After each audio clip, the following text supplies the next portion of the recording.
For the third day counting, an order by the highest court in India has not been enforced. The state government of Kerala and thousands of police officials have failed to allow women to enter the Sabrimala temple to offer prayers. 3 women made that attempt today but failed, when 2 of them with police protection and bulletproof vests managed to reach close. The temple's priests locked the doors and refused to let them in.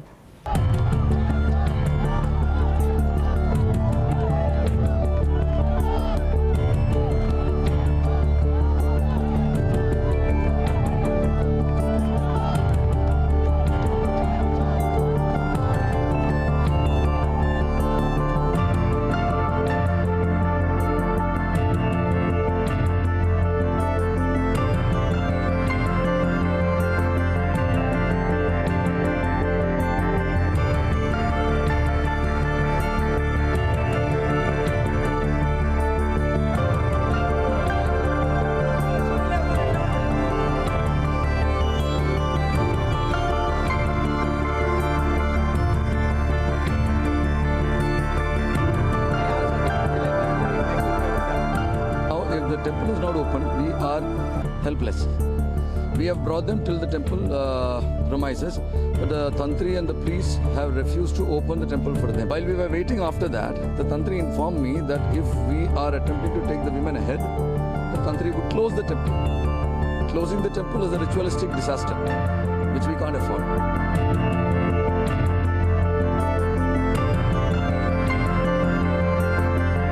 The TV crews who went there, which had your women colleagues, they were all roughed up. And exactly the pattern is also very similar at the time of Babri Masjid demolition. You have the heads of the volunteers wearing the saffron bands. They are, I mean, the same dress that you found them there then. The similar thing is being done here. So it's an organized thing that the RSS is doing.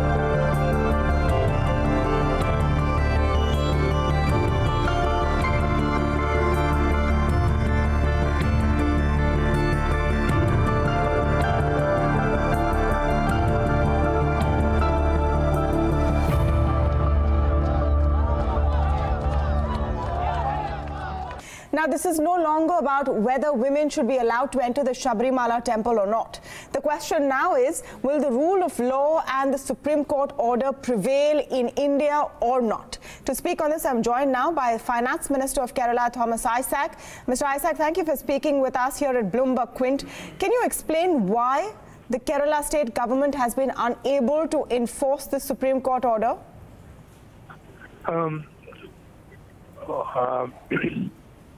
There is a section among the devotees who are sentimentally very, very upset. But more important than that is organized resistance by the ruling party of India, BJP, to prevent the implementation of the Supreme Court verdict in Kerala. Now, the Kerala government is against any discrimination on the basis of gender, not only in religion, anywhere. And therefore, we have told the Supreme Court this. But at the same time, we have said this is a matter of faith, and therefore, we should be cautious about the decision taken. But we are also assured that we are not going to appeal. We will stand by whatever decision the Supreme Court takes. And therefore, we are faithfully trying to implement the Supreme Court decision. Now, on the other hand, the ruling party of India has challenged the implementation. In fact, we have got evidence, voice recordings of them appealing to the cadres to come in large numbers to Sabrimala, dressed as devotees in their attire and so on, and headdress. And large number of such people have congregated. Now, remove them. We have imposed Section 144 all along the way to the hill shrine, and no slogan shouting, so-called this triumph meetings, etc., not allowed. But it happened when these women reached the temple. In front of the temple, the main pandal. There was many of the devotees who had come, and also those RSS volunteers who were there. They had not gone back. They had masked themselves in front of the temple. Now, Mr. Isaac, I'm sorry. I just like to interrupt you there. Right in Kerala. Yes. And therefore, we are acting with restraint. Okay. Yes. No. Mr. Isaac, I understand the sequence of events. We've all seen what has happened today. You have said two things: that a section of devotees have been protesting, and you claim that people instigated by the ruling party at the centre, the BJP, have been instigated, and which is why you have this scale of protests. It all doesn't take away from the fact that right now the job of the Kerala state government is to enforce the Supreme Court order. So either you're saying that the state government is incapable of enforcing that order, just can't do it, or doesn't wish to. Which is it, sir? It only shows that within the 3 days it has not been forceful to implement it. But, only 3 women devotees came forward. It doesn't mean that it won't be implemented. Supreme Court verdict will be implemented as steps will be taken. I want you to understand. In 1936, the lower caste people were allowed in the temples in Kerala. But many years before, they dared to come freely into the temples. The Pandalam, just the foothill from where they moved to the Sabrimala. Now, in the Pandalam, there was a custom which prevented lower caste people having nose rings. And finally, government, after a lot of protests, etc., was forced to withdraw this and have a declaration permitting lower caste people to wear nose rings. I know in this Pandalam, when the lower caste people, some women wore the nose ring and came into the public, they were beaten up, and nose was crushed. So this is a social reform that is to take place. Sure. But the movement will be forward. Yeah, but you're talking about 1936. We're in 2018. And today the worry is that even for the 2 women who could reach as close as possible to the shrine, the priests then said that we will just lock the temple doors and come out. The top police official there says that, we can bring them up to here. What do we do beyond that? What are you going to do about this situation? Because it is a violation of what the Supreme Court is saying. The story is no longer, the debate is no longer over whether women should be allowed to enter or not. That debate is over once the Supreme Court order has come through. Don't you agree? I fully agree. In fact, we have given a solemn undertaking that we are not going to appeal or review of the decision. We are going to faithfully implement it. But when there is a ruling party of India is bent on creating communal right in Kerala, a state which has been devoid of that, we will act with restraint so that the perception of the large majority of the people, the devotees also, is important. And therefore, we are moving with great restraint and tactic. But be sure, women will enter Sabrimala temple. Supreme Court order will be implemented. Is there full support from within your government as well, Mr. Isaac? Because I'm seeing quotes today of the Devaswam minister of the Kerala government saying that when devotees come, they will be given full protection, but not these activists and others who have come today. Could you clarify why that statement has been made and how is it justified? Activists also can be devotees. Yes. And therefore, they cannot be stopped. But, the particular case, I wonder if it is so. Because of the past involvement of some of the people who attempt to enter, the majority of the people in Kerala are very prejudiced about the motives of trying to come. So we don't want to make this a place of show of strength and display of valor. That may be the context in which there was a minister made this statement.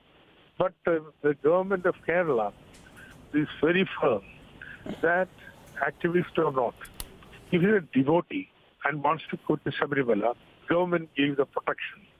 It's true, very much true, The first 3 days it has not been possible. But the festival season is starting. Supreme Court verdict will be implemented. I have no doubt regarding that. At the same time, as I told you, this is an issue where the ruling party and the whole RSS cadres are attempting to form a communal riot in Kerala. And this state, we want to preserve the communal amenity, we want to prevent communal polarization, and therefore we are moving with restraint so that people do not misunderstand. We carry the people along, the devotees along. So how are you planning to do that? How are you planning to do that, Mr. Isaac? Because you yourself spoke about how it takes a long time to change, traditions or mindsets which have gone on for so many decades and years. I don't see that attempt being made so far by the Kerala government. It could have been done before this. It was known that women would try and enter. It is now their legal right to. Now,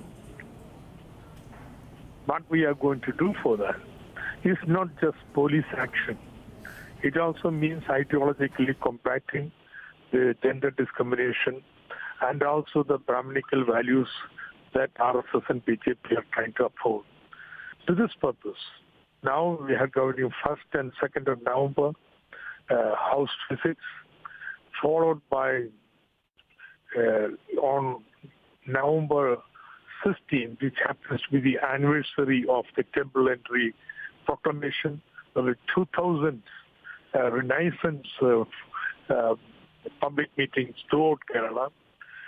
We're having district level public meetings, mass rallies starting from, say, day after tomorrow. So we are going to go into a big public campaign to confront the BJP and RSS. The main festival season is going to start only next month, and I'm certain this situation will change. I'm certain women will enter Sabrimala. I just have one more question to ask you, Mr. Isaac, and over here, of course, I want to welcome Karuna Nundy, senior advocate at the Supreme Court as well, to this discussion. But Mr. Isaac, you are saying that the Supreme Court's order will be implemented for the women who may want to go. And of course, there are many women who say they don't want to go, and it is their choice. But for the women who do want to go to the Sabrimala temple, look at what they've seen today. Where will they find the confidence to go? What is the assurance you can give them? So the assurance we are going to give is that genuine devotee woman who wants to go, you've given all the protection. 2, we have not started a big mass campaign. We are preparing it. Our entire party cadres reporting has been completed. Now all membership reporting is taking place in the holidays. And after that, we are bringing our mass organizations and we are going to confront them. And because we think the preparations are not adequate enough, we have to prepare the ground for a kind of acceptance, even if a kind of serious confrontation do take place. So we are preparing for that. Have no doubt, Kerala is not going to bend its head to these hooligans who want to prevent, push back Kerala to decades back. No, we are not going to submit to that. I want to welcome Karuna Nundy here. Ms. Nundy, what do you make of what we have seen today in Sabrimala? For the 3rd day in a row, women have not been able to go to the temple. In this case, there were activists and journalists, and they were called out for being activists and journalists. And as though if you are one of the above, you can't be a devotee as well. Do you think it's clearly a failure of the state machinery, or do you blame other forces that don't want to let this order be implemented?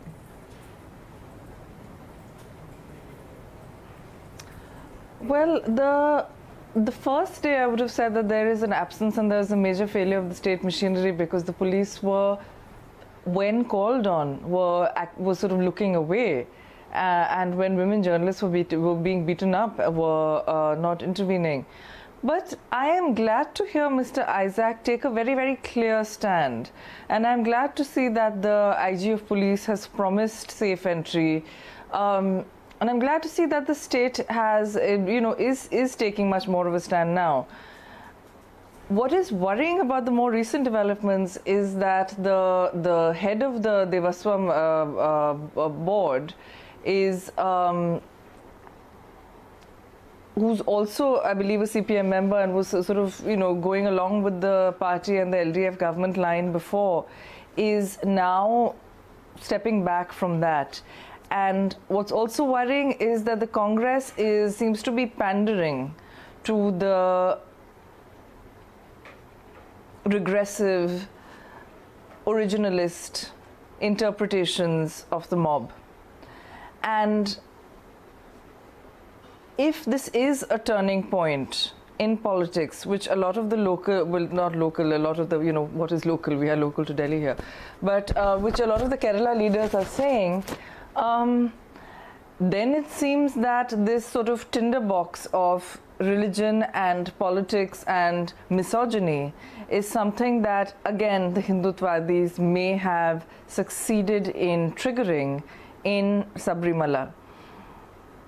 Everyone can see how deeply hypocritical it is, because of course in the case of triple talaq it was said that there was this huge banner flying for women's rights, and what many of us said even then is that when of course for those of us who are constitutionalists, not just lawyers, but those of us citizens who are constitutionalists, regardless of what religion it is, so we are against instant triple talaq and we are for entry of women into the Sabrimala temple, because there are fundamental rights of citizens at stake. But if you look at these sort of patriarchal Hindutwadis, the idea is that if it's in your religion, it's patriarchy. If it's in my religion, it's culture. Yeah. So tumhari patriarchy, mera religion, meri patriarchy is culture, right? And it's just not acceptable. I really hope that within, in Kerala, that though, the voters will see through this absolute sham and this absolute nonsense. I'm very pleased to hear you've raised a very interesting point, Isaacs Karuna. has been saying. Yeah, you've raised a very important point, Karuna, which I want to take to Mr. Isaac. Mr. Isaac, while, saying that she's glad that you've given this assurance to devotees, the question about A. Padma Kumar does remain, who is the president of the Travancore Devaswam board, and says that he will appeal this. He is also associated with the CPM. So are you sort of hedging your bets politically? Absolutely no. The government of Kerala is not going to appeal.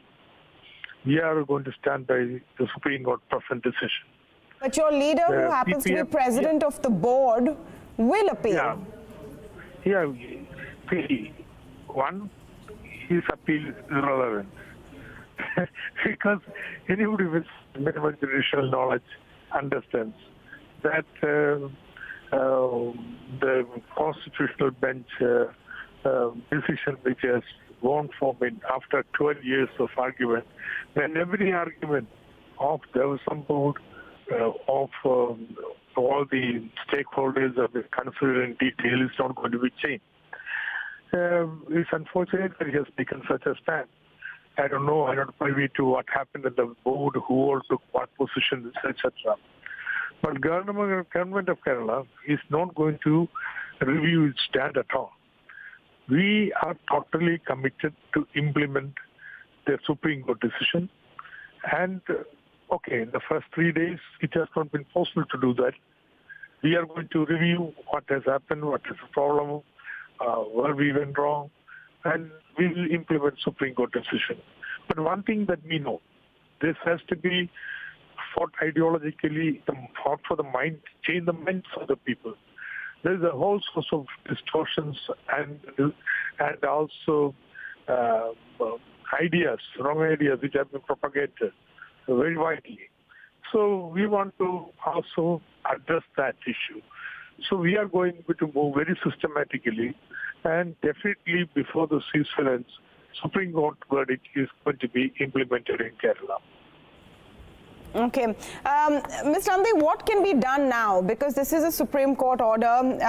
The state government says that they will enforce it, but till complete safety is not assured, and seeing the scenes today, perhaps even people who would want to visit, women who would want to undertake this journey to the Sabrimala temple may think twice. Can the courts be appealed to again in this regard? It's a final judgment, and I don't see any scope really at the moment. But you know, I had a question to ask Mr. Isaacs, and you know, he quite wisely, I think, said that this is something that is an ideological discussion that needs to be had. This is really something that I myself am just curious about. Presumably, the CPM is atheist given the philosophy of communism, or perhaps is Indian communism a little bit different, in which case would there be that trust when the CPM facilitates the sort of discussion, or has the CPM's philosophy in governance been that while the CPM ideology may not be religious, in governance there will be a secular accommodation in an Indian secularism sense, an accommodation of all different religions? Now, and also, how do they intend to have this sort of ideological discussion on the ground? Okay. We take the history of Kerala. In fact, the communist movement, the communists, in the 1930s, when they emerged in Kerala, they were deeply involved in the whole social religious reform movements of Kerala, both in each caste and also the struggle of the lower caste against the Savarna domination. And we were of such an active position in this ideological struggle. And we began to raise these issues, caste issues, from the class platform, trade unions, Kisan Sabhas, and so on. By the time of independence, something very interesting. All the progressive thinking people in the caste movements, they shifted over to the caste platform for the Communist Party. And therefore, that is our tradition. That we see the present struggle as a continuation of the past social reform movements in which we were active participants. There it was for entry of the backward caste and the temple, or yes, right walk along the temple roads, or enter the schools, and so on and so forth. Today, it is a kind of right of women to enter, have equal rights in the temple, the rituals in Sabrimala. So, in fact, the campaign that we are going to have is going to harp up on this tradition or the history of the struggles in Kerala. And all these people, particularly the lower caste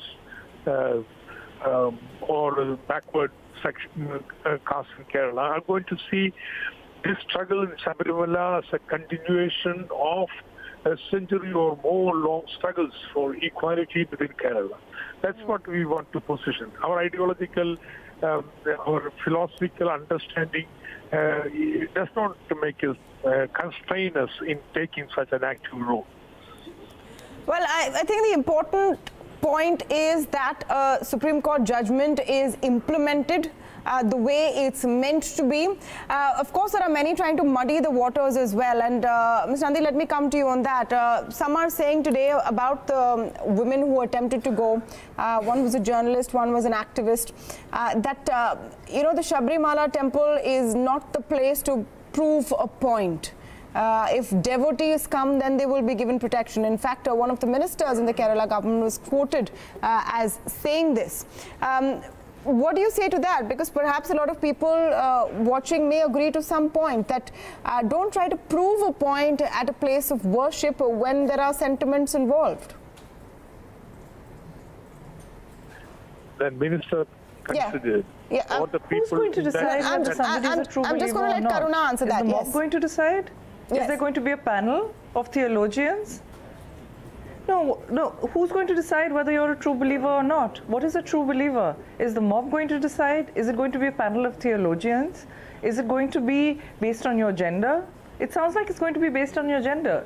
Is the same test applied to men who wish to enter? No, it's not. So why is there this sort of, now this sort of inquiry into who a true believer is or not? And frankly, about proving a point, it's only a point to be proven if there is a sort of bar in response, which the Supreme Court has removed, and there is no bar anymore. So what point are you proving? I mean, I think it's a complete straw man of an argument, and well, and not why relevant. don't you look at it? Why don't you look at this in this perspective? Okay, there is a large number of devotees who are confused, distressed, and so on. And we have taken any devotee who wants to come to Sabrimala, we will full protection, we will take them to the temple. But suppose the majority of the people in Kerala, devotees, do not consider these persons who attempt to the temple as devotees. Don't you think that perception has an important issue to be considered in the social engineering such as this? Precisely, this is when you know. So I understand. We are trying to create a right on the basis of this, so you'll be restrained. That restraint is there. No, but Mr. Isaac, Karuna Nundy's point is that no one is making those judgments for men who visit the temple. Let me address what he's saying. Sir, I understand that you're in a difficult position. I do understand that. But you are somewhat now contradicting yourself. What you were saying earlier was honestly really quite inspiring, because, of course, plugging into sort of earlier social movements and the sort of kind of exclusion from temples that Dalits have faced, and women have faced, and particularly Dalit women have faced the strongest kind of discrimination, right? And by linking them, I think that that you have made an extremely important and very sort of politically visceral point.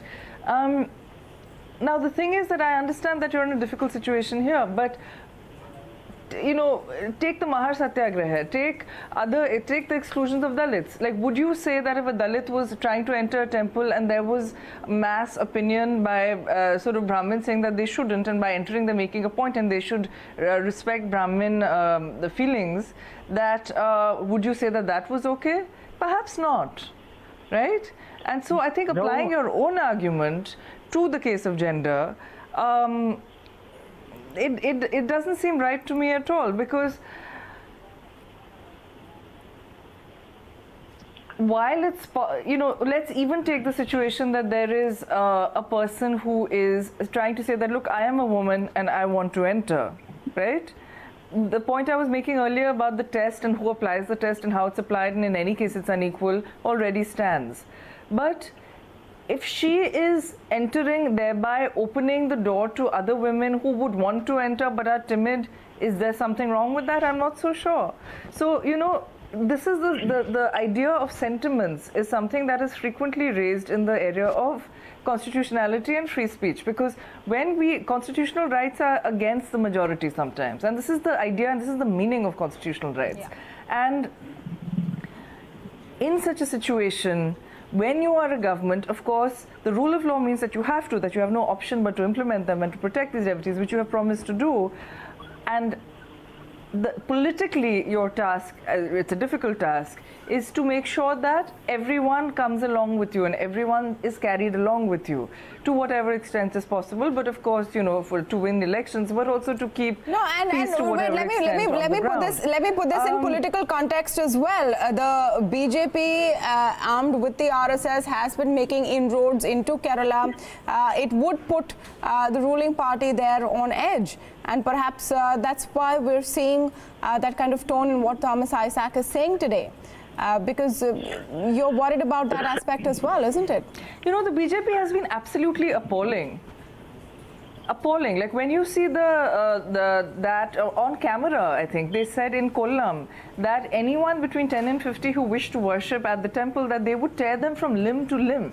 Then you have other BJP leaders who have been saying that if there is crowd control of the devotees, then there will be nobody will be spared and that there will be repercussions. Now, I think that while focusing on the LDF government, and there are some inconsistencies, and one would hope that the sort of quite inspiring words that Mr. Isaac spoke of earlier will come true, and that you will be able to implement them, and you will be able to sort of take Kerala forward in the current social movement that the Supreme Court has supported. Let's look at the perpetrators. Yeah. Let's look at the people. If you look at the shocking video of the TV reporter who was assaulted, almost everyone in that video was man wearing saffron. It seemed that there were BJP and Congress leaders, let me add, sort of standing within a very short distance who did nothing and who encouraged it. And so let us also focus on the perpetrators. No, absolutely. But today, for all practical purposes, you will have to hold the government in charge, responsible, no ifs, no buts. There will be attempts from many quarters, perhaps, not Absolutely. To let the rule of law be implemented. Unfortunately or fortunately, Mr. Thomas Isaac, it's up to you and your government to make sure it is. And saying that, the perpetrators are so bad is going to sound like excuses after a certain point. My stand, my party stand, my government stand is very clear. Okay. That we want the women to have the freedom to enter the temple. But what I was explaining was, why would have a minister reacted in that way in that particular concrete context of today? So I was trying to understand, give an explanation why his thought process, which I do not share fully. But nevertheless, there is a rationality in his response. In the sense, he must have thought these particular women who are coming to, not just to him, was mass of people in Kerala who do not appear to be devotees. And therefore, he didn't want to risk, have a lathi charge inside the temple and have consequence of it, etc., outside. And that might have been the thought process of the action. But as far as Kerala government is concerned, Communist Party is concerned, I am concerned.